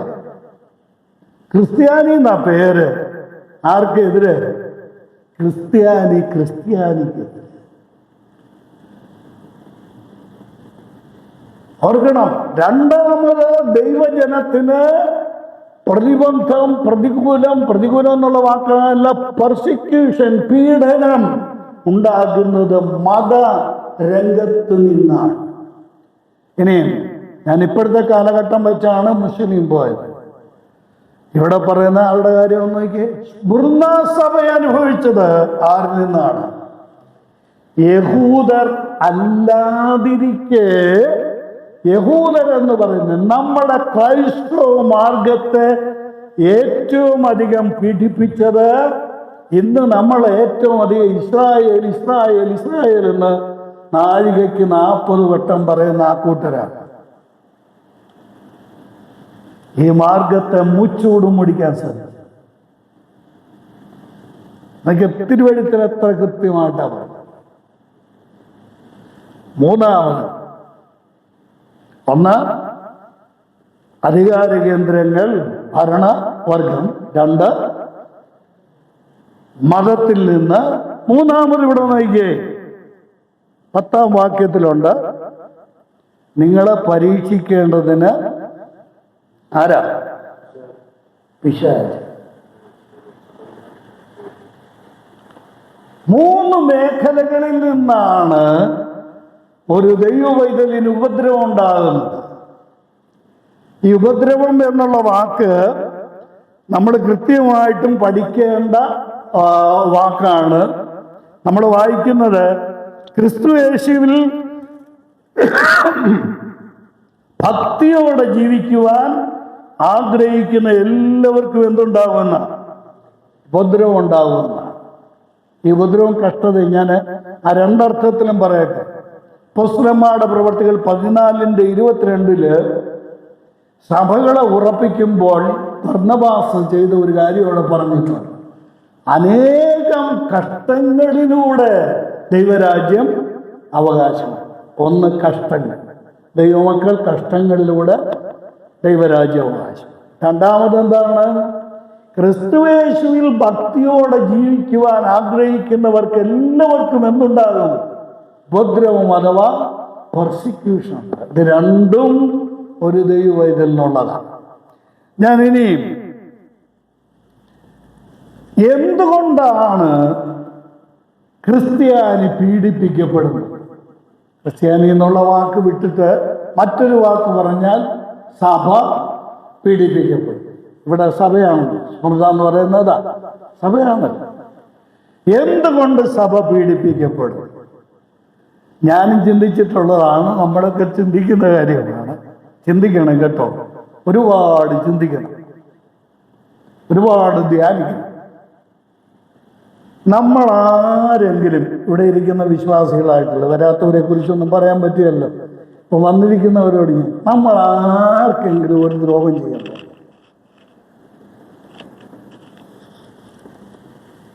സാധിക്കുമെങ്കിൽ എന്താ ചെയ്യുക? നമ്മളെ കൊണ്ട് സാധിക്കുമെങ്കിൽ ഉപകാരമല്ലാതെ ഒരു മനുഷ്യനെ നമ്മൾ ദ്രോഹിക്കാൻ പോകുന്നില്ല. അത് ഈ ക്രൈസ്തവ മാർഗം ഉണ്ടായ അന്ന് മുതൽ ഇന്ന് വരെ നമ്മൾ ആരെയും ദ്രോഹിക്കാൻ പോകുന്നില്ല. ഒരു വ്യക്തിക്ക് പോലും നമ്മൾ ദോഷം ചെയ്യാറ്. ഞാൻ എപ്പോഴും പ്രാർത്ഥിക്കുന്നത്, ഇപ്പോൾ ഇങ്ങോട്ട് പോരുന്നതിന് മുമ്പ് ഞാൻ ഒറ്റയ്ക്കിരുന്ന് പ്രാർത്ഥിച്ചു, രണ്ടാമത് കുടുംബമായിട്ട് ഇവിടെ പ്രാർത്ഥിച്ചു. ഞാൻ ഒറ്റയ്ക്കിരുന്ന് പ്രാർത്ഥിച്ചപ്പോൾ പ്രാർത്ഥിച്ച ഒരു കാര്യമാണ്, കർത്താവേ, എൻ്റെ ഒരു നോട്ടം കൊണ്ടോ എൻ്റെ ഒരു ചിന്ത കൊണ്ടോ എൻ്റെ ആ ഒരു നിലപാട് കൊണ്ടോ ഒരു മനുഷ്യനും ഒരു ദോഷം ഉണ്ടാകാൻ ഇടയാകരുത്. ഒരു സത്യക്രിസ്ത്യാനി ആഗ്രഹിക്കുന്നതാണ്. പക്ഷെ ഞാൻ ചോദിക്കട്ടെ, ക്രിസ്ത്യാനിയുടെ നിലപാടിതാണ്. ലോകത്തിൽ ഒരൊറ്റ മനുഷ്യനും ഇഷ്ടമില്ലാത്തത് ആരെയാണ്? നിങ്ങൾ ശ്രദ്ധിച്ചിട്ടുണ്ടോ? നമ്മൾ ആർക്കെങ്കിലും എന്തെങ്കിലും ഉപദ്രവം ചെയ്തിട്ടാണ് ആണോ? അപ്പോൾ എന്തുകൊണ്ട് നാം പീഡിപ്പിക്കപ്പെടുന്നു? ഇങ്ങനെയൊക്കെ ജീവിച്ചിട്ടും എന്തുകൊണ്ട് നമ്മൾ ഉപദ്രവിക്കപ്പെടുന്നു? പ്രധാനമായിട്ടും ഇതിന് 3 മറുപടികളുണ്ട്. ഇത് ഈ സഭയോട് ബന്ധപ്പെട്ട് നമ്മൾക്ക് മനസ്സിലാക്കാൻ കഴിയുന്നത്. നമ്മളിതൊക്കെ മനസ്സിലാക്കിയിരിക്കണം. നമ്മളെ വെറുക്കുന്നവരോടും നമ്മളെ ഉപദ്രവിക്കുന്നവരോടും നമ്മൾ വ്യക്തമാക്കേണ്ട 3 പ്രധാനപ്പെട്ട മറുപടികളാണ്. അതിലൊന്നാമത്തത്, നമ്മൾ കർത്താവിനെ സ്നേഹിക്കുന്നത് ഈ ലോകത്തിന് ഇഷ്ടമല്ല. നിങ്ങൾ മുഹമ്മദിനെ സ്നേഹിച്ചോ, കാർൽ മാർക്സിനെ സ്നേഹിച്ചോ, ബുദ്ധനെ സ്നേഹിച്ചോ, കൃഷ്ണനെ സ്നേഹിച്ചോ, വേറെ ആരെ സ്നേഹിച്ചോ, ഒരു പ്രശ്നമില്ല. എവിടാ പ്രശ്നം? ഈ ലോകത്തിന്റെ ഏറ്റവും വലിയ ശത്രുവായി ഈ ലോകം കാണുന്നത് യേശു. മയക്ക് കിട്ടിയാൽ അവരെല്ലാം അങ്ങ് വാഴ്ത്തിപ്പാടും, യേശുവിനെ പോലെ വേറെ പുണ്യപുരുഷൻ ആരുമില്ല, ഇതുപോലൊരാള് വേറെ ഇല്ലെന്ന് പറയും. ഇത് ഒരു പക്ഷേ ഉള്ളിൽ നിന്നായിരിക്കും പറയുന്നത്. കാര്യം അവർക്ക് എതിർക്കാൻ എന്താ യേശുവിലുള്ളത്? ഈ ലോകത്തിലൊരു കുറ്റം പറയാൻ നോക്കിയാൽ യേശുവിൽ എന്താ കുറ്റം പറയാൻ? പക്ഷേ അവർക്ക് യേശുവിനെ ഇഷ്ടമാണ്. അവർക്ക് യേശുവിനെ വേണം. ഒന്ന്, നമ്മൾ കർത്താവിനെ സ്നേഹിക്കുന്നതാണ് ഈ ലോകത്തിന് അനിഷ്ടമായ ഒന്നാമത്തെ കാര്യം. രണ്ടാമത്, നമ്മൾ സത്യത്തിന് വേണ്ടി നിൽക്കുന്നു എന്നുള്ളതാണ് ഈ ലോകത്തിന് നമ്മളെ സഹിക്കാൻ പറ്റാത്ത രണ്ടാമത്തെ.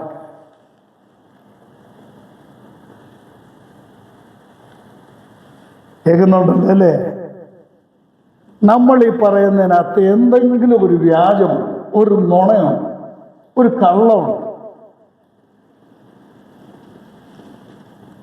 ലോകത്തിൽ രക്ഷിക്കുന്ന ഒരേ ഒരാളേ ഉള്ളൂ. അതാരാണ്? യേശു ക്രിസ്തു. ഇത് സത്യമാണോ കള്ളമാണോ? ഇതാണ് അവരുടെ പ്രശ്നം. നമ്മളെ ഈ ലോകത്തിന് ഇഷ്ടമല്ലാത്തതിന് കാരണം, അവർ നമ്മളെ ഉപദ്രവിക്കുന്നതിന്റെ രണ്ടാമത്തെ കാരണം എന്താ? സത്യത്തിന് വേണ്ടി നമ്മൾ നിലകൊള്ളുന്നു എന്നുള്ളതാണ്. ഞാൻ വ്യക്തമായി ഓർമ്മിപ്പിക്കട്ടെ, ഈ തിരുവെഴുത്തിന്റെ പേര് സത്യവേദ പുസ്തകമാണ്. ഈ പുസ്തകം ഒന്ന് താത്തു വെച്ച് നമ്മളൊന്ന് ജീവിച്ചു നോക്കിയേ, എല്ലാവർക്കും നമ്മളെ എന്തൊരു സ്നേഹമായിരിക്കും.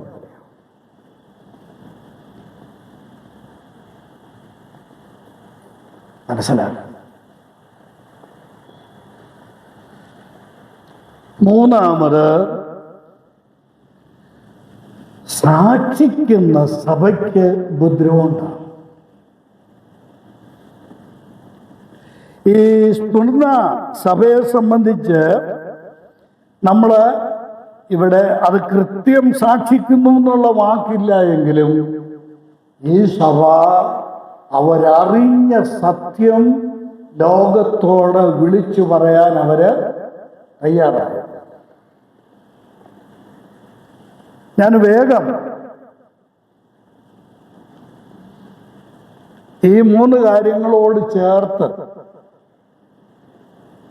ഒരു സംഗതി ചോദ്യരൂപേണ വേണമെന്നുള്ളതാണ് എൻ്റെ മനസ്സിൽ വരുന്നത്. നമുക്ക് ഈ ഉപദ്രവമുണ്ടോ? ശിവംകുന്ന് സഭയ്ക്ക് ഈ പറഞ്ഞ നമ്മളീ പറയുന്ന ഉപദ്രവം വല്ല സർക്കാരിന് വല്ല ഉപദ്രവമുണ്ടോ? മതത്തിൽ നിന്ന് വല്ല ഉപദ്രവമുണ്ടോ? അല്ലെ, സാത്താനിൽ നിന്ന് ഉണ്ടാകും അല്ലേ? എന്തുകൊണ്ടാണ് നമുക്ക് ഉപദ്രവം ഇല്ലാത്തത്? ഞാൻ പേര് വിളിച്ച് ചോദിക്കണം, എന്തുകൊണ്ടാണ് നമുക്ക് ഈ ഉപദ്രവമില്ലാത്തത്?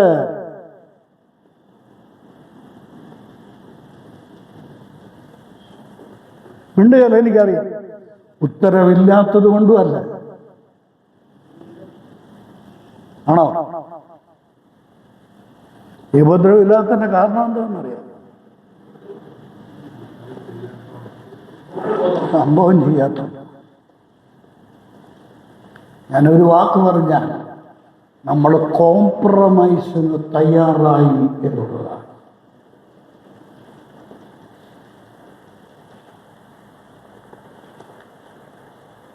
ഞാൻ ഈ ലോകത്തിനെതിരാണ് എന്നൊന്ന് വിളിച്ചു പറഞ്ഞു നോക്കിക്കേ.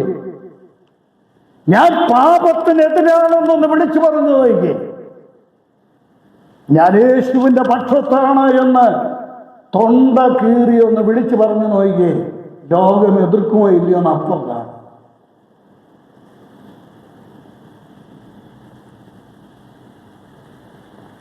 അല്ലേ? അപ്പൊ ഈ വെളിപാട് പുസ്തകം പഠിക്കണ്ടായിരുന്നല്ലേ?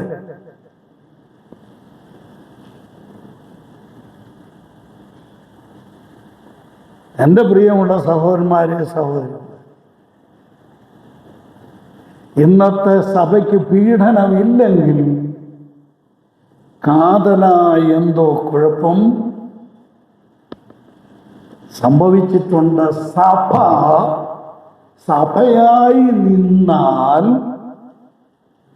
തീർച്ചയായിട്ടും സഭയ്ക്ക് പീഡനം ഉണ്ടാകും. നമ്മൾ ഈ പീഡനങ്ങള് നേരിടേണ്ടത് എങ്ങനെയാണ് എന്ന് കർത്താവ് ഇവിടെ ഈ സഭയ്ക്ക് നൽകുന്ന ദൂതിൽ കർത്താവ് പ്രത്യേകിച്ച് പറയുന്നില്ല. എന്നാൽ ഒരു വാക്ക് കർത്താവ് പറയുന്നുണ്ട്. 10-ാം വാക്യം തുടങ്ങുന്നത് എങ്ങനെ? നീ സഹിപ്പാനുള്ളത് പേടിക്കുന്നു. നീ പേടിക്കണ്ടാതെ. കണ്ടോ? ദൈവസഭയ്ക്ക് കർത്താവ് നൽകുന്ന ധൈര്യമായിരുന്നു, നീ പേടിക്കണ്ട. പേടിക്കണ്ട. എന്തുകൊണ്ട് നീ പേടിക്കണ്ട? ആ ചോദ്യത്തിന്റെ ഉത്തരമാണ് 8-ാം വാക്യം. മരിച്ചിട്ടും മരണത്തെ ജയിച്ചുയർത്തെഴുന്നേറ്റ ഒരുവനാണ് ഞാൻ ആദ്യനും അന്ത്യനുമാണ്. ഞാൻ നിന്നോട് കൂടെ ഉള്ളപ്പോൾ നീ എന്ത് ചെയ്യണ്ട? നീ പേടിക്കേണ്ട കാര്യമെന്ന കർത്താവ് പറഞ്ഞു. നീ സഹിപ്പാനുള്ളത് എന്ത് ചെയ്യണ്ട? പേടിക്കണ്ട. കൃഷ്ണൻകുട്ടി സഹോദരനൊരിക്കൽ പ്രസംഗിച്ച് ഞാൻ ഇടയ്ക്കിടയ്ക്ക് അദ്ദേഹത്തിന്റെ പേര് എനിക്ക് ചിലപ്പം ഇദ്ദേഹം എനിക്ക് പല ഘട്ടങ്ങളിലും ഒരു ആവേശമുണ്ട്. അതുകൊണ്ട് അദ്ദേഹത്തോട് പ്രസംഗിച്ചുകൊണ്ട് നിൽക്കുമ്പോൾ തന്നെ പലരും വന്ന് പറഞ്ഞിട്ടുണ്ട്, തലവെട്ടും കുന്നുകളെന്നൊക്കെ പ്രസംഗിച്ചുകൊണ്ട് നിൽക്കുമ്പോൾ എന്ന് പറഞ്ഞിട്ടുണ്ട്. അപ്പോൾ അദ്ദേഹം അവിടെ വെച്ച് തന്നെ പറഞ്ഞിട്ടുള്ള ഒരു മറുപടിയാണ്, എന്ത് ചെയ്യാനാ, ഒറ്റ തലയേ ഉള്ളൂ. രണ്ടുണ്ടായിരുന്നെങ്കിൽ ഒന്ന് വെട്ടാൻ കൊടുക്കാമായിരുന്നു, മറ്റേതും കൊണ്ട് കർത്താവിനെ പ്രസംഗിക്കാമായിരുന്നു. ഉണ്ടോ? ഞാൻ പറയട്ടെ പ്രിയപ്പെട്ടവരെ, സത്യസന്ധമായി നമ്മൾ കർത്താവിനെ സാക്ഷിക്കാൻ തയ്യാറായാൽ, കർത്താവിന് വേണ്ടി നിൽക്കാൻ തയ്യാറായാൽ തീർച്ചയായിട്ടും ഉപദ്രവം ഉണ്ടാകും. ഇവരെ ഈ 3 മേഖലകളെ എതിർക്കുക എന്ന് പറഞ്ഞാൽ പ്രതിരോധിക്കുക. ഈ എതിർപ്പെന്നുള്ള വാക്ക് നമുക്കത്ര ചേർന്നതല്ല, എന്നാൽ പ്രതിരോധം നമുക്ക് പറ്റുന്ന കാര്യം അല്ലേ? പ്രതിരോധിക്കാൻ നമ്മൾ കരുതേണ്ട 3 കാര്യങ്ങൾ കൂടെ ഞാൻ പെട്ടെന്ന് സൂചിപ്പിച്ചു മുന്നോട്ട്. അതിലൊന്ന്, ആദ്യ ഏത് ഭാഗത്തു നിന്നാണ്? രാഷ്ട്രീയ രംഗത്ത് നിന്ന് വരുന്ന ഉപദ്രവമാണ്. രാഷ്ട്രീയം എന്ന് പറഞ്ഞാൽ ഭരണരംഗത്ത് നിന്ന് വരുന്ന പെർസിക്യൂഷനാണ്. ഇതിൽ നമ്മൾ രക്ഷപ്പെടാൻ ശ്രമിക്കേണ്ട. ഒരിക്കലും രാഷ്ട്രീയമായി ഉണ്ടാകുന്ന ഉപദ്രവങ്ങളെ നമ്മൾ നേരിടുക തന്നെ വേണം. ഞാനിവിടെ നമ്മൾ ഈ ഭാഗത്ത് പറയുന്നുണ്ട്, ഒന്ന് തടവിലാക്കാൻ പോകുന്നു എന്ന് ഇവിടെ പറയുന്നു അല്ലേ? സ്മൃണ സഭയുടെ സഭയ്ക്കുള്ള ദൂതില് പറയുന്നുണ്ട്, നിങ്ങളെ എന്ത് ചെയ്യാൻ പോവാ? തടവിലാക്കാൻ പോകുന്നുണ്ടെന്ന് പറയും. എന്നാൽ പെർഗമോസിലെ സഭയ്ക്കുള്ള ദൂതിൽ പറയുന്നത് കടുത്ത കാര്യമാണ് പറയുന്നത്. അവിടെ തടവിലാക്കാൻ പോകുന്നു എന്ന് മാത്രമല്ല, തടവിലാക്കി എന്ന് മാത്രമല്ല, 16-ാം വാക്യം 13-ാം വാക്യത്തിന്റെ അവസാനമാണ്, എൻ്റെ സാക്ഷിയും വിശ്വസ്തനുമായ അന്തിപ്പാസിനെ കൊന്നു. ഒന്നാമത്തെ പ്രതിരോധം എന്ന് പറയുന്നത്, ഭരണവർഗത്തിൽ നിന്നുണ്ടാകുന്ന പ്രതിരോധം എന്ന് പറയുന്നത് മരിക്കാൻ ഏൽപ്പിച്ചു കൊടുക്കുക എന്നതാണ്. രക്ഷപ്പെടാൻ ശ്രമിക്കുക. ഇവിടെ ഈ പെർഗമോസിലെ സഭയെ സംബന്ധിച്ച് നമ്മൾ പഠിക്കാൻ, അവിടെ ഉണ്ടായ രക്തസാക്ഷികളിൽ ഒരാള്, ഈ പെർഗമോസ് ഉണ്ടായ രക്തസാക്ഷികളിൽ ഒരാള്, നമ്മൾ അവിടെ പഠിക്കുന്നുണ്ട്. ഞാനത് രക്തസാക്ഷികൾ പലരുണ്ട് ആ സഭയോട് ബന്ധപ്പെട്ട്. അതിലൊരാൾ പോളികാർപ്പ്, ദൈവത്തിൻ്റെ ദാസനായ പോളികാർപ്പ്. പോളികാർപ്പ് എന്ന് പറയുന്നത് യോഹന്നാൻ അപ്പസ്തോലന്റെ ശിഷ്യന്മാരിലൊരാൾ. യോഹന്നാൻ അപ്പസ്തലനിൽ നിന്ന് ദൈവവചനം പഠിച്ച ഒരാളായിരുന്നു ആര്? പോളികാർപ്പ്. 86-ാമത്തെ വയസ്സ് എന്ന് പറഞ്ഞാൽ 90 വയസ്സിനോട് അടുപ്പിച്ച സമയത്താണ് താൻ രക്തസാക്ഷി. തന്നെ രക്തസാക്ഷിയാക്കാൻ കൊല്ലാനായി ശ്രമിക്കുന്ന സമയത്ത് ഒരു ഇരുമ്പ് സ്തൂപത്തോ അതിന് സ്തംഭത്തിന് അതിനുള്ളിൽ അഗ്നി ഇട്ടിട്ട് ആ സ്തംഭത്തിൽ കെട്ടിപ്പിടിച്ചു മരിക്കുക എന്നുള്ളതായിരുന്നു തനിക്കെതിരെ ഉണ്ടായിരുന്ന വിധി.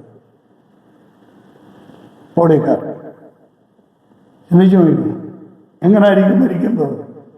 കെട്ടിപ്പിടിക്കുമ്പോൾ തന്നെ നമ്മൾ അരിമാവ് ദോശക്കല്ലിൽ ചൂടാക്കി ഇടുമ്പോൾ ഉണ്ടാകുന്ന ശബ്ദം കേൾക്കാം അല്ലേ? ശരീരം കരിയുന്ന ശബ്ദം. റോമൻ ഭരണാധികാരി പറഞ്ഞു, പൊളിക്കാർപ്പേ, നീ വയോവൃദ്ധനാണ്, നീ ഇങ്ങനെ മരിക്കണ്ട, നിനക്കിവിടെ നിന്ന് രക്ഷപ്പെടാൻ യേശുവിനെ തള്ളിപ്പറയാൻ പറഞ്ഞപ്പോൾ അദ്ദേഹം പറഞ്ഞ മറുപടി ഞങ്ങളുടെ ദൈവദാസന്മാർ പലയിടത്തും പറയുന്നതാണ്. കഴിഞ്ഞ 86 വർഷം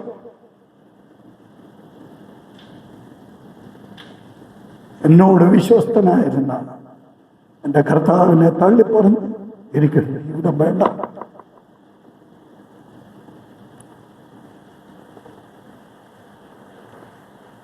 സ്തോത്രം.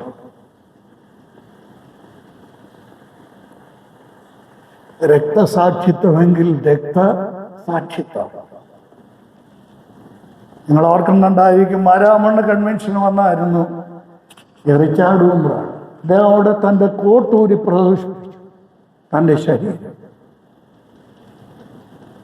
പഴുപ്പിച്ച ഇരുമ്പ് കമ്പി കൊണ്ട് 18 ദ്വാരങ്ങളായിരുന്നു ആ ശരീരത്തിനുണ്ടാക്കി. യേശുവിനെ തള്ളി പറഞ്ഞു.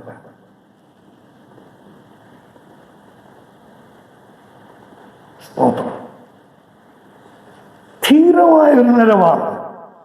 ഇന്ത്യ രാജ്യം ഞങ്ങൾക്കെതിരായാൽ, മോദി ഗവൺമെന്റ് ഞങ്ങളെ കൊല്ലാൻ തയ്യാറായാൽ, യേശുവിന് വേണ്ടി മരിക്കാൻ ഞങ്ങൾ ഒരുക്കമാണ്. സ്മൃണ സഭയുടെ ആ സ്ഥൈര്യം നമ്മളെ ഭരിക്കട്ടെ. രണ്ടാമത്, മത രംഗത്ത് നിന്നുണ്ടാകുന്ന ഉപദ്രവത്തെ എങ്ങനെയാണ് ഞാൻ എൻ്റെ പ്രിയ സഹോദരങ്ങളോടും കുഞ്ഞുങ്ങളോടും ഞാൻ വളരെ എളിമയോട് പറയുക കേട്ടോ. ഈ പറയുന്നത് ഒന്നും ഒരു വേറൊരു അർത്ഥത്തിൽ അതിനെ കാണും. ധാരാളം വായിക്കണം, പഠിക്കണം. ഇതര മതങ്ങളെക്കുറിച്ചുള്ള ഒരു അറിവ് നമുക്കുണ്ടാകും. ഒരൊറ്റ സെക്കൻഡ് കളയരുത്. രാഷ്ട്രീയ രംഗത്ത് ഒരാളുടെ പേര് ഞാൻ പറയാം, ഈ VD സതീശൻ. അദ്ദേഹത്തെ ഇന്റർവ്യൂ ചെയ്തപ്പോൾ അദ്ദേഹം പറഞ്ഞത്, ഒരു ദിവസം മലയാളം പുസ്തകമാണെങ്കിൽ എത്ര തിരക്കാണെന്ന് അദ്ദേഹം തിരക്കായി നമുക്കറിയാമല്ലോ. ഒരു ദിവസം ഞാൻ മലയാളം പുസ്തകമാണെങ്കിൽ 80 പേജ് വായിക്കും, അത് ഇംഗ്ലീഷാണെങ്കിൽ 40 പേജ് വായിക്കും. ഒരു രാഷ്ട്രീയക്കാരൻ്റെ വായനയാണ്. അങ്ങനെയാണെങ്കിൽ നമ്മളോ?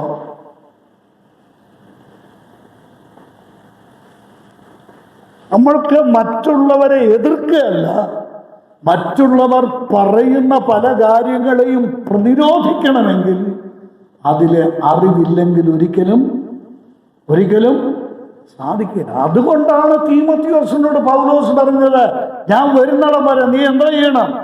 വായിക്കണമെന്ന് പറഞ്ഞത്. വായനാശീലമില്ലാത്തതാണ് ഇന്ന് ബ്രദൻ സമൂഹത്തെ ഗ്രസിച്ചിരിക്കുന്ന ഒരു വലിയ ശാപം. എന്നോട് പല സഹോദരന്മാരും പറയാം, പുസ്തകം എടുക്കുന്നുണ്ട് ഉറക്കം വരുന്നു. അതൊരു വലിയ ജഗത്താൻ്റെ ഉത്തരവാണ്. അത് ശാസിച്ച് തന്നെ മാറ്റേണ്ടത്. നിങ്ങളെ കൊണ്ട് പറ്റുന്നില്ലെങ്കിൽ എന്നെ വിളിച്ചാൽ മതി, ഞാൻ പറയാം കേട്ടോ.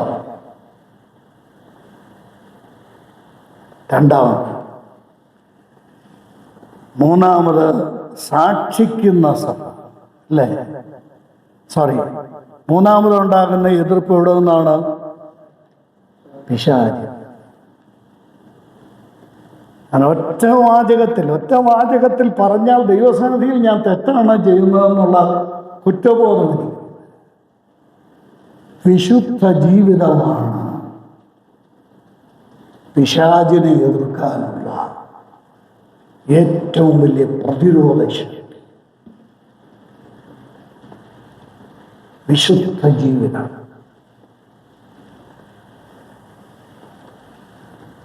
ഇതൊക്കെ പ്രസംഗിച്ചാലൊക്കെ പോരാ, പ്രബോധിപ്പിച്ചാൽ പോരാ, ജീവിതത്തിൽ ഇത് പാലിക്കണം. വളരെ പാലിക്കേണ്ട കാര്യമാണ് വിശുദ്ധ ജീവിതം. ഇനി പിശാചിനെ പ്രതിരോധിക്കാനായി ഇവിടെ നിന്ന് ഈ 2-ാം അധ്യായത്തിന്റെ 10-ാം വാക്യം, സാത്താന്റെ പള്ളിക്കാരിൽ നിന്നുള്ള ഉപദ്രവം. 2, സാത്താൻ തടവിലാക്കാൻ പോകുന്നു. അവിടെ ഉപയോഗിച്ചിരിക്കുന്ന സാത്താൻ തടവിലാക്കാൻ പോകുന്നു അല്ലേ? സാത്താൻ ചിലരെ തടവിലാക്കാൻ പോകുന്നു. 3-ാമത് പറയുന്നത് 10 ദിവസം നിങ്ങൾക്ക് എന്തുണ്ടാവും? ഉപദ്രവമുണ്ടാവും. ഇത് 3 പിശാചിൽ നിന്നുള്ളതാണ്. ഈ 3നെയും ജയിക്കാൻ മറ്റു 2 കാര്യങ്ങൾ. 1, ഏറ്റവും പ്രധാന ആയുധം വിശുദ്ധ ജീവിതമാണ്. 2, 3 ആയുധം പ്രാർത്ഥനാ ജീവിതം. പ്രാർത്ഥിക്കുന്നവരുടെ അടുത്ത് പിശാചിന് നിൽക്കാൻ പറ്റുകയില്ല. കേട്ടോ? പ്രാർത്ഥനാ ജീവിതം. കർത്താവിന് വിശന്നു. എപ്പോഴാ? 40 രാവും 40 പകലും ഉപവസിച്ച് കഴിഞ്ഞപ്പോൾ കർത്താവിന് വിശന്നു. അപ്പോൾ അയ്യോ എൻ്റെ ദൈവമേ, ഞാൻ വേറെ വിഷയം വിട്ടുപോകണോ? ഞാൻ പെട്ടെന്ന് പറയട്ടെ പ്രിയപ്പെട്ടവരെ, നമ്മൾ എപ്പോൾ ബലഹീനരാകുന്നുവോ അപ്പോഴാണ് പിശാച് നമ്മുടെ അടുത്ത് വരുന്നത്. വിശന്നു, അപ്പോൾ പിശാച് അടുത്ത് വന്നു. പരീക്ഷിക്കാൻ പറ്റിയ സമയം അല്ലേ? ആരെക്കാളും നന്നായിട്ട് നമ്മൾ വീഴാൻ പറ്റിയ സമയം എപ്പോഴാണെന്നുള്ളത് ആർക്കറിയാവുന്നേ? ചെകുത്താനും നന്നായിട്ടറിയാം. ഇത് സൂക്ഷിച്ചോണം കേട്ടോ, സൂക്ഷിച്ചോണം. പ്രാർത്ഥനാ ജീവിതം. ഞാനൊരു ഭാഗം നിങ്ങളുടെ പഠനത്തിന് പറഞ്ഞുവിടാം. ഞാൻ നിരവധി ക്ലാസ്സുകൾ എടുത്ത ഒരു ഭാഗമാണ് എഫേസ്യ ലേഖനം 6:10 മുതൽ 18 വരെയുള്ള വാക്യം. ദൈവജനത്തിൻ്റെ സ്പിരിച്വൽ വാർഫെയർ, ആത്മീയ പോരാട്ടം, ആത്മീയ യുദ്ധം, അതാണ് അവിടുത്തെ വിഷയം. 10 മുതൽ 18 വരെ, 6:10 മുതൽ 18. അവിടെ പിശാചിനോടുള്ള പോരാട്ടത്തെക്കുറിച്ച് പറയുമ്പോൾ സർവായുധവർഗം ധരിക്കാൻ പറയുന്നുണ്ട്. ഇവിടെ തന്നെ വെച്ച ഒരു പ്രസംഗത്തിൽ, ഒരു ക്ലാസ്സിൽ ബഹുമാനപ്പെട്ട നമ്മുടെ മാത്യു പോൾ സഹോദരൻ പറഞ്ഞ അന്നാണ് ഞാൻ ആദ്യമായിട്ട് ആ ആശയം മനസ്സിലാക്കുന്നത്. സർവായുധവർഗം ധരിച്ചുകൊണ്ട് ചെയ്യേണ്ടത് എന്താണെന്നറിയാമോ? വാളെടുത്ത് വെട്ടുകയല്ല, പരിച കൊണ്ട് തടുക്കുകയല്ല. അവിടെ കൃത്യം പറഞ്ഞിട്ടുണ്ട്, സർവായുധവർഗം ധരിച്ചേച്ച് ഏത് നേരത്തും ആത്മാവിൽ പ്രാർത്ഥിക്കാൻ. സർവായുധവർഗം ഉപയോഗിക്കാനല്ല, സർവായുധവർഗം ധരിക്കാനാണ്. ധരിച്ചിട്ട് എന്താ ചെയ്യേണ്ടത്? പ്രാർത്ഥനയ്ക്ക് മാത്രം. പ്രാർത്ഥനയാലും ഉപവാസത്താലും അല്ലാതെ ഈ വ്യാധി, ഈ ജാതി ഒഴിഞ്ഞു പോവുകയല്ല. എൻ്റെ ദൈവത്തോട് ഞാൻ ഈ 2 ദിവസമായി എൻ്റെ ഹൃദയത്തിൽ നിന്ന് ഞാൻ പറയുന്ന, എൻ്റെ ഭാര്യയെ കേൾക്കുകയോ എൻ്റെ പ്രിയപ്പെട്ടവരെ കേൾക്കുകയോ അല്ല, ഞാൻ എൻ്റെ ഹൃദയത്തിൽ പറയുന്ന ഒരു കാര്യം, പ്രാർത്ഥനയിലും വിശ്വാസ ജീവിതത്തിലും എനിക്ക് കർത്താവെ അവിടുന്ന് തന്ന ഉറപ്പിനായി സ്തോത്രം. പ്രാർത്ഥന കൊണ്ട് എന്തും സാധിക്കുമെന്ന് ദൈവം എന്നെ പഠിപ്പിച്ചു.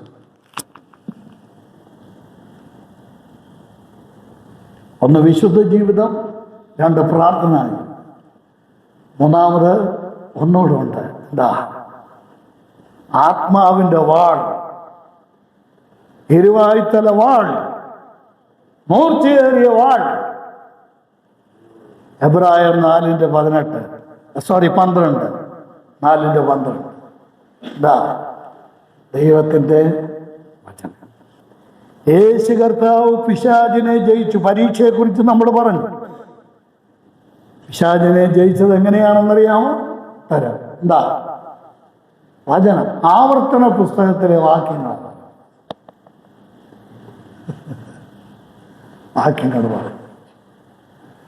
സ്തോത്രം. പിശാച് എന്തും ചെയ്യട്ടെ,